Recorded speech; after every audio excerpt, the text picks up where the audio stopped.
সবাইকে সুপ্রভাত। আজকেও বৃষ্টির একটা দৃশ্য দিয়ে আমি আজকে আমার এই ভিডিও শুরু করছি। কিছু করার নেই, কারণ প্রতিদিনই বৃষ্টি হয়ে যাচ্ছে, এখানে প্রতিদিনই এরকম জল জমে যাচ্ছে। যেহেতু দেবীর অম্বুবাচী যাত্রা শুরু হয়েছে, সেই কারণেই এই সময়টা একটু বৃষ্টি হয়। আর কালকে বৃষ্টিটা সেইভাবে হয়নি, তো কালকে একটা পার্সেল এসেছিল মিশো থেকে, একটা মায়ের জন্য একটা গয়না অর্ডার করেছিলাম। সব সময় গড়ানহাটা থেকে, আপনারা সবাই জানেন যারা আমরা সেবা করি, গড়ানহাটাতে কিন্তু গোল্ডেন জুয়েলারি পাওয়া যায় ঠাকুরের।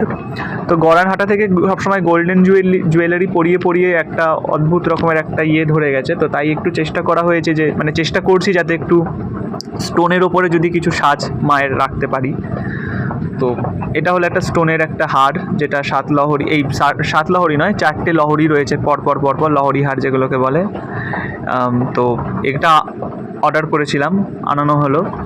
তো এটা একটু পেঁচিয়ে গেছে, এটা হলো অরিজিনাল লুক। হারটা খুব সুন্দর এসেছে, আর যখন মাকে পরাবো অবশ্যই তোমাদের সাথে ভাগ করে নেব।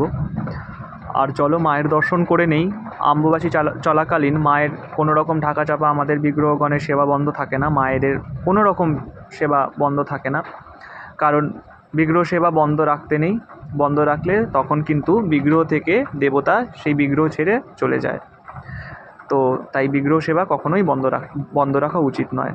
তাই নিত্য যেরকম মায়ের সেবা হয় সেরকমই সেবা হচ্ছে।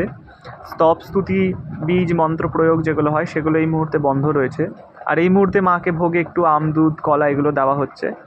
যেহেতু মা বিশ্রামে রয়েছেন, আমাদেরও এগুলো পাওয়া উচিত। বলা হয় কাল সর্পদোষ কেটে যায় এই সময় আম, দুধ পেলে, প্রসাদ পেলে। তো এই হলো, সকলে দর্শন করো। তো সবাই ভালো থেকো, সুস্থ থেকো। আজকের মতো এই ছোট্ট একটি ভিডিও, ফিরে আসছি নতুন ভিডিও নিয়ে।